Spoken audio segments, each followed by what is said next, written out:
Um, Ladies and gentlemen, first let me start by apologizing for the lateness becoming quite often, but it's not out of wish, it's just the demands of the day. Welcome to our daily update on the current status of the coronavirus outbreak in Kenya. Before I go to the Kenyan situation, let me just mention that global figures stood, as at yesterday, global figures stood at 571,678 persons who have tested positive for the coronavirus disease, while 26,494 have died from the outbreak. Yesterday alone, within a period of 24 hours, Italy reported 971 deaths, while Spain recorded 769.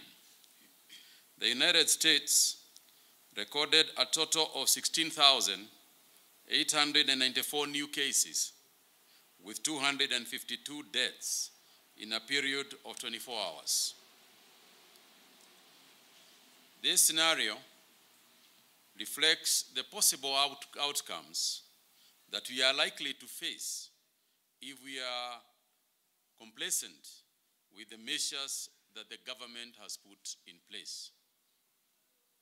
In our situation, in the last 24 hours, a total of 69 samples from suspected cases of coronavirus have been analyzed in our various laboratories. Out of those, we have received confirmation that 4 people have tested positive for the disease. They include 1 Kenyan and 3 foreigners from America, Cameroon, and Burkina Faso. This now brings to 42 the number of those who have tested positive for the virus in Kenya. Of the 4 confirmed cases, 3 are based in Nairobi and 1 from Mombasa. Consequently, Nairobi continues to lead with 31 cases, followed by Kilifi with 6, Mombasa with 3, while Kajiado and Kwale have 1 each. 24 out of the 42, 24 are male, while 18 are female. Tracing of contacts continues and is ongoing. The total number of close contacts that we are monitoring as we speak are 1,426. Out of this number, 215 have been discharged after completing the mandatory 14-day follow-up period. Currently, our teams are monitoring nearly 1,000 people who have been in close contact. We have 18 individuals admitted at Bagathi Hospital waiting test results. Today, our medical teams have embarked on a mass testing for all those persons who arrived in the country last week and are currently under mandatory quarantine in various designated hotels and government facilities. These tests are based on the arrival dates. However, those who will test positive will be taken to isolation facilities. The exercise will continue until those in the facilities are all tested. We want to appeal to all Kenyans to embrace the fight against coronavirus, as opposed to assuming that this is a government affair, because it is not. And to that effect, it is really, really wrong and disheartening for those particularly in leadership to continue perpetuating false information that have got nothing to do with the real cases. Trying to gain political mileage out of a disease is as immoral as anyone could ever imagine. It is the worst of what we can see in terms of political maneuver, and it is wrong. It symbolizes everything that is wrong with our society. For instance, we have noted that misinformation is doing the rounds in social media, where a leader in the country is claiming that there are over 7,000 people in mandatory quarantine. And while this may ultimately be the case, and even perhaps even more people might get into quarantine, it is simply, at the moment, not true. So why would you wish, as a leader of society? It sounds like a wish. Why would you wish that 7,000 Kenyans should be in quarantine? And why would you think that the government is not telling you the truth? To hide it for what purpose? So it's really disheartening. And for the record, we have 2,050 people currently in mandatory quarantine in 14 designated places, in hotels and government designated places. So it's unethical, really, for anyone, and more so one purporting to be a leader, to mislead people for whatever reasons they may particularly have in regards to the fight against coronavirus. Fellow Kenyans, we want to inform you that we are expanding our capacity for the purposes of intervention measures, particularly in the counties. I want to take this opportunity to say that as NAC, we are particularly grateful to the initiatives of the private sector and other donor communities who are working with the government, are achieving. Private sector, for instance, has identified various areas, including schools, including air flight hangars, that can be used if the need were to arise. They can be used as hospitals, isolation facilities, if we were to go that far.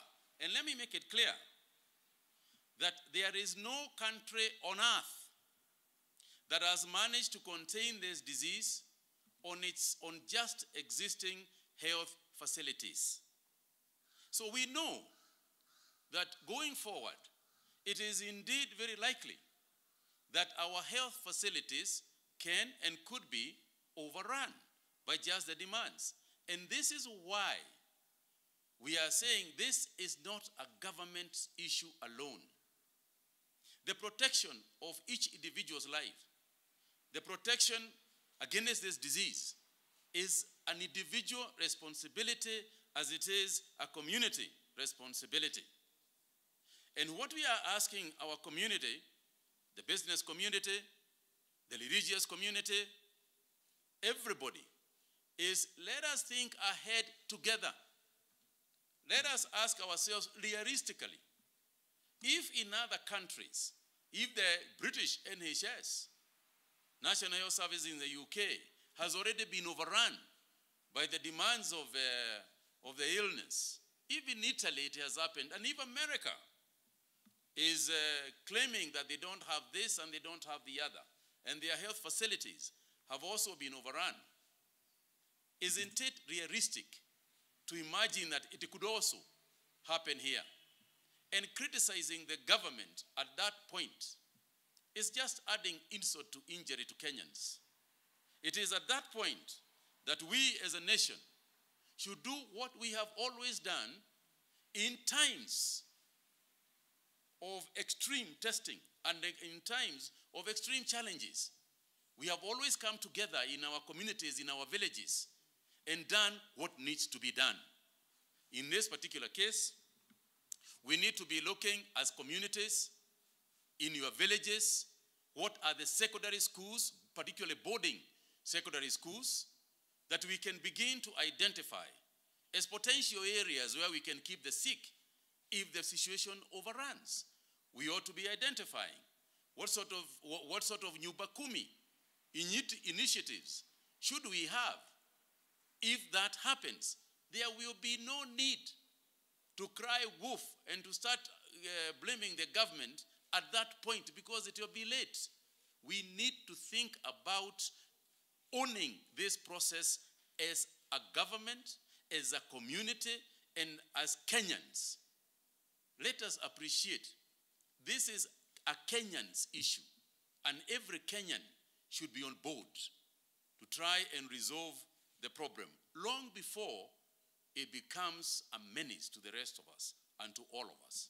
So when I do this, I do not do so to minimize or diminish our responsibility as a government.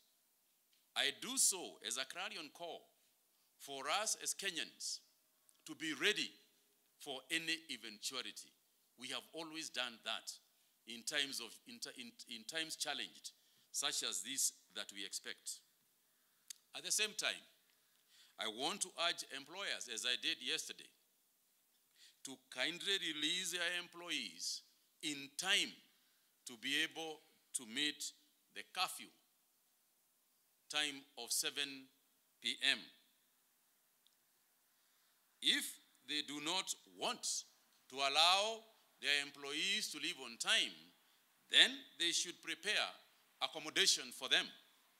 What they cannot do is to release somebody half an hour before 7 o'clock, or at a time that they are so sure that they cannot get home by 7 o'clock. So if you cannot release your employees on time, please prepare accommodation for them. It is unfair to release somebody half an hour, 6:30, and they live in a distant, they live in Thika, and you tell them they should leave at 6:30. It is unfair, and it should not happen. And this is where we ask for responsibility, even amongst our business community. And so, ladies and gentlemen, as I come to the end, I would like to once again emphasize the need for us to observe hygienic behavior. We are asking each and every person, and as I said yesterday, if you look at the person next to you, given the fact that we have 42 people now who are spread in the counties that we have established, when you look at the person next to you, they will not have any sign that they are unwell. They will not have any sign, that they are positive. But they could well be positive. Keeping your distance, physical distance, is what is going to ensure that you do not also become positive. That's a responsibility you owe to yourself. Thank you very much indeed.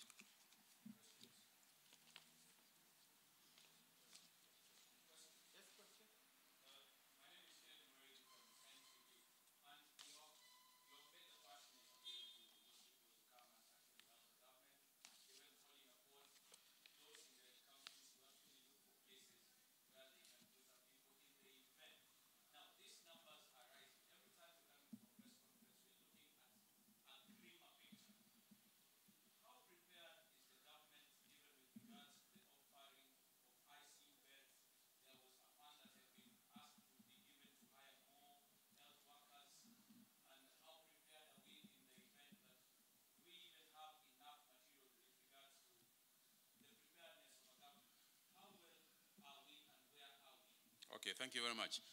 Let me say this. First and foremost, we are purchasing, we are buying, and we are already accumulating ventilators in our hospitals. We are importing ventilators from many parts of the world. As you are well aware yourself, there is a shortage of ventilators across. However, we have got people who are also assisting us. I would like to mention here that the World Bank, for example, has donated 250 ventilators. That is in addition to everything else that we are buying. And what I can tell you is that every effort is being made to secure as many of them as possible. As I have just mentioned, we must also begin to build internal capacity for materials. For example, when it comes to personal protective gear, we are now at a place where we believe that starting next week, we can actually be able to start manufacturing those materials ourselves. And I want to thank, as I did, and I know that CS Betty is here with us, I think. She is behind me. You mentioned something. That we are doing everything we can, not only to create capability for ourselves, but possibly even to assist the region. So we are working on ensuring that we have those. We have ICU beds. We have got capacity for at least 1,000 beds that we are putting in addition to whatever else have existed in the past in terms of ICU capacity. So we continue to build every day, we continue to build extra capacity. And I can tell you, we are a long way from where we were a while back. On the issue of, so let me just stop there to say this. If indeed it comes to the fact that we run short of the materials that we are accumulating, it will not be because we did not do everything that we can to ensure that we do have those materials. And I can tell you, and I want to thank our industries and our scientists because of what they continue. They continue to not to surprise us, but to make us happy with what they are nothing. We want to use capacity we have in the country, in our tailoring sector, for example, to start producing masks in the country. So within a very short time, we will not need to import masks. We will make them here. We are looking at possibilities of making personal protective gear here. And I would like to ask Betty to say something on this. Oh yes. Okay. Let me say this. Every institution in the country, every medical institution in the country, may it be Kenyatta National Hospital, may it be other hospitals, level 4 and level 5 hospitals, we are looking at in the next 1 week hiring at least 1,000 more employees. And as the need arises, we will increase those ones. The beauty is that we are not short at the moment. We are not short of medical personnel. It is just they are not in our hospitals, but we have them out there, looking for jobs and wanting to join. So we have that opportunity that is going around. Obviously, it's a process going on because you cannot bring in 2,000 people into your hospital. There has to be some sort of arrangement. They come in, they get acclimatized. As they do so, you get another lot. So we will hire as the necessity arises. Thank you very much. Thank you very much, CS Kagwe. I'd like to confirm that within Kenya, there are more than 50 companies that are capable of providing some of these medical inputs. We started, obviously, with things like sanitizers, and we've seen a large number come into the market. Our textile sector has confirmed that they have capacity to be able to make the PPEs.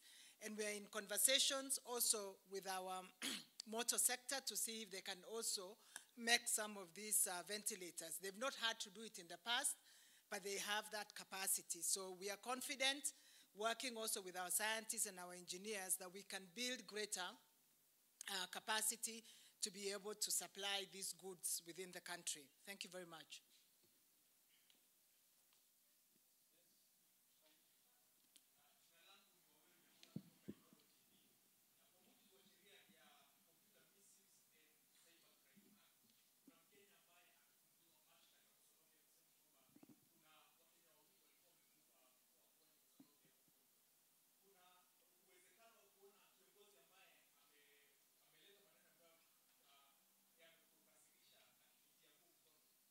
sheria haina wakubwa.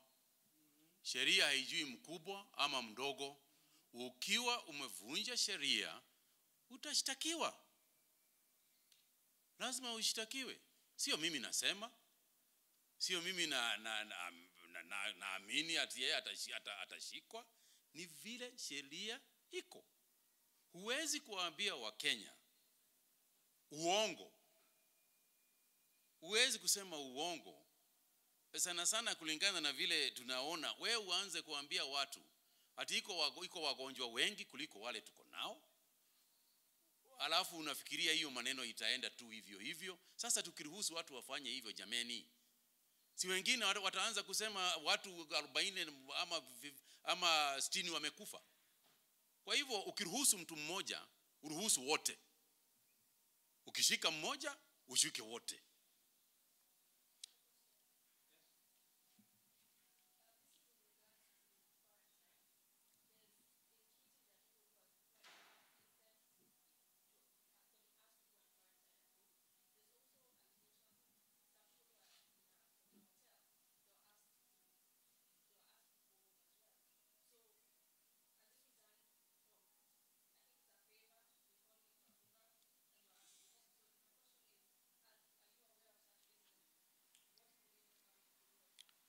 Let me put it this way. Nobody is going home on the call of a favor.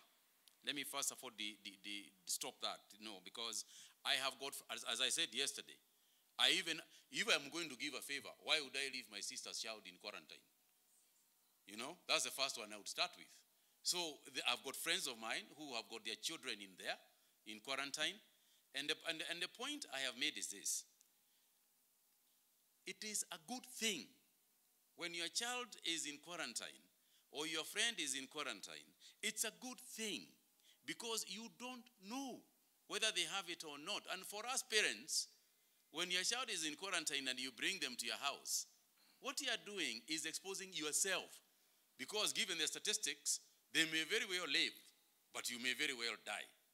There are cases, for example, there has been cases of people who came from the UK and they came on medical grounds. They were sick. They had gone for treatment.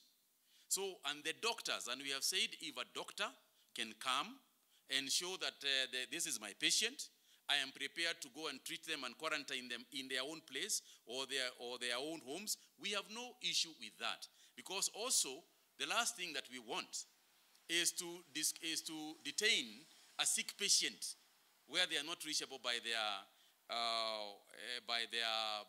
doctors. So on a doctor's setting, we have said yes, there is a doctor setting. The doctor has said that this is my patient, and we have, I think, on 2-3, no more than that, and I think that Dr. Amoth can confirm that. But we are not releasing anybody on the basis of friendship. But can I just add one more thing?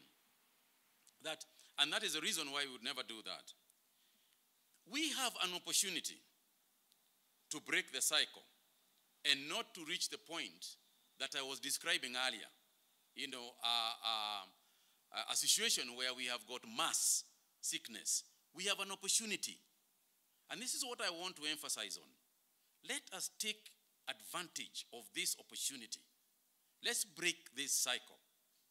If we do what we are saying, and if we follow the rules that we are saying, that opportunity is still with Kenyans. Please, let's do it. Let's just show the rest of the world and to show ourselves that indeed we can do it. The last one here? Oh, okay, sorry.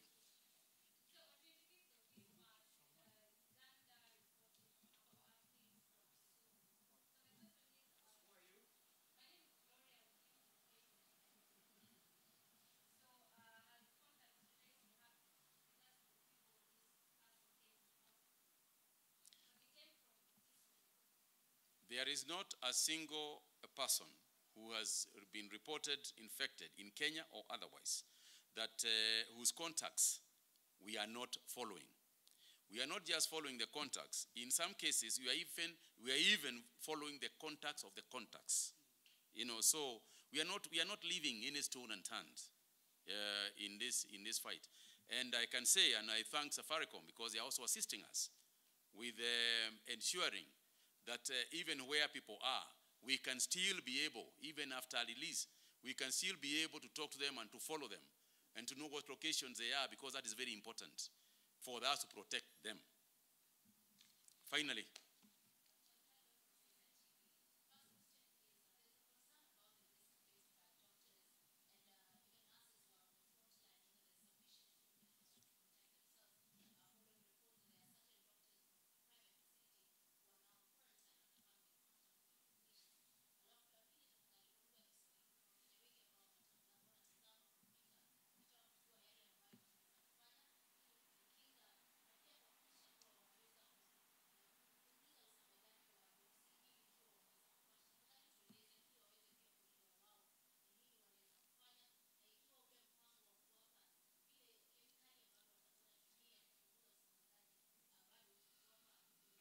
hiyo kemikali inaitwa sanitizer. Lakini hebu nimweleze kitu kimoja. Sanitizer ni ya kutumia ukiwa huna maji na huwezi kufikia maji na sabuni. Ile kitu inasaidia sana kupigana na hii ugonjwa ni usafi. Ni usafi. Wewe uwe msafi. Na unajikinga kwa na njia fupi sana. Na njia rahisi sana. Chukua sabuni, osha mkono na njia inaofaa, nawa mkono na njia inaofaa, na utakuwa sawa. Ukiwa tu unafanya hivyo, vile vile wale ambao mko nyumba na hao wanafanya vile vile, na sana sana kukaa mbali kidogo na marafiki, kwa sababu huwezi kujua kama rafiki yako ana hii ugonjwa ama hana. Huwezi kuona na macho huwezi kujua. Kuna wale wanafikiria ati ukiwa na coronavirus, ukiwa hapo tunakuona na tunajua wewe una coronavirus. Sio hivyo. Sio wewe. Nasema kwa ufupi njia ya kujikinga ni ukae kidogo, mitali 2 bali, unakaa bali kidogo. Lakini vile vile wale ambao wako sokoni, wananchi wale wanaenda kununua mboga ama chochote, tafadhalini wewe goja mwenzako anunue kile ananunua, alafu wewe ukaribie pahali ulikuwa unakaribia, pahali unataka kununua kile unataka kununua.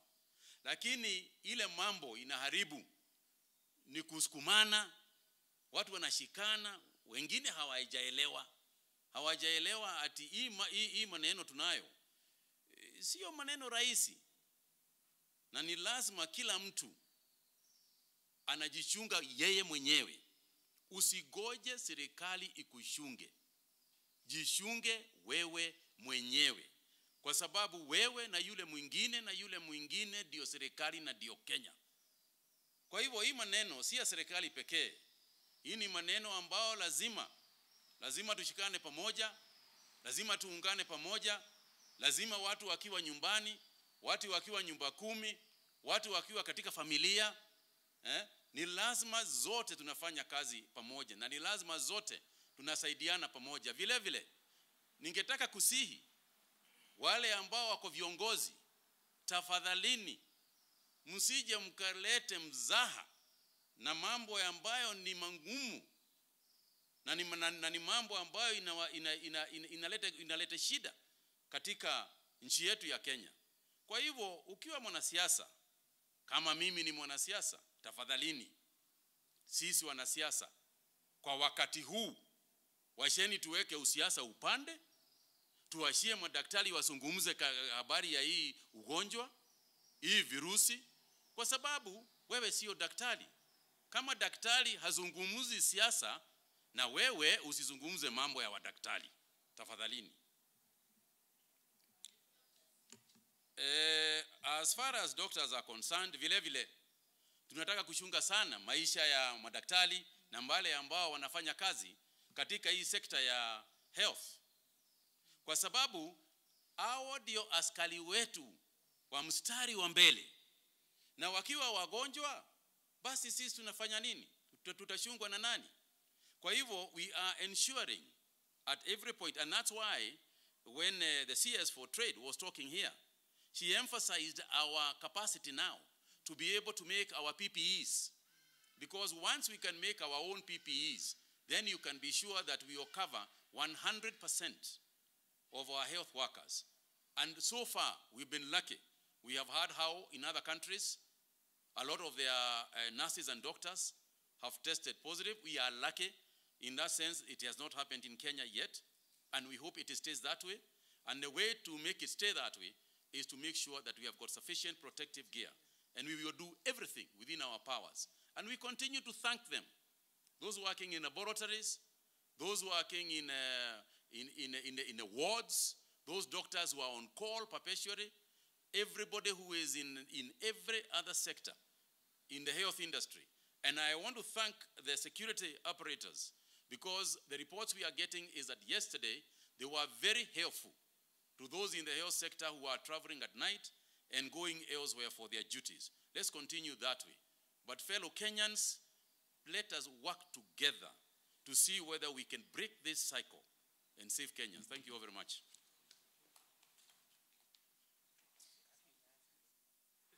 Kwa sababu kafyu iko karibu kwanza, ningetaka ndugu yangu Governor Kuti aseme moja mbili ambayo inahusu mambo ya counties.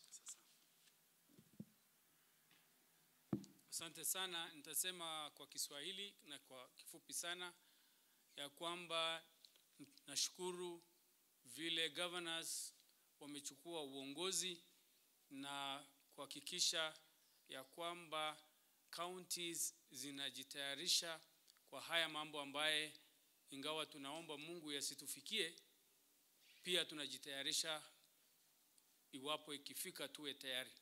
Nashukuru ya kwamba tumetengeneza county emergency response teams ikiwa pamoja na county commissioners, national government ikichanganyika na county national government na county government wakiwa wanafanya kazi pamoja.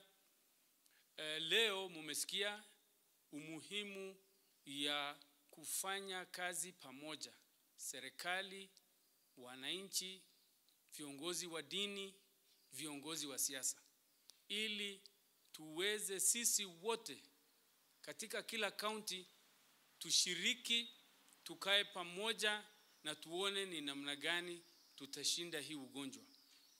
Kama wewe uko na ujuzi ya kutengeneza masks katika county, ni muhimu county emergency response team ipatie local capacity ili tuweze kutengeneza facial masks, protective gear, kwa sababu hii leo ni mafunzo kwetu. Sio tu tunaongojea namna ya kuepuka hii ugonjwa, baada ya hii ugonjwa, kwa sababu katika kila shida lazima kuwe na opportunity. Kwa hivyo opportunity ya kuamsha uwezo wetu wa kujitegemea, hii ugonjwa imetufunza, kwa sababu kama ni ventilators, umeona kila dunia inakimbiza, haitoshi, hata even developed world hawana. Kwa hivyo ni muhimu tusaidiane. Kama ni mambo ya mashule, lazima kwa wakati huu kila county itambue ni shule gani zitakuwa quarantine, kwa sababu isolation haitatosha, na mahospitali yakifurika lazima tupange tutaenda wapi. Kwa hivyo hayo ndio message ya leo, na mimi nashukuru sana kazi ambayo inafanyika katika counties kusafisha masoko, kueneza watu warudi nyumbani mapema, kusafisha mikono, na ninashukuru pia sasa hata watu wa dini ambao juzi walikuwa wameendelea na kukusanya watu kwa maombi, mara hii ninashukuru sana. Na kwa hivyo hii ni wakati wa Kenya kuja pamoja, ni wakati wa kuweka siasa kando, ni wakati ya kuhakikisha kila county imejipanga ili ikija wakati huo tuko tayari. Asante sana.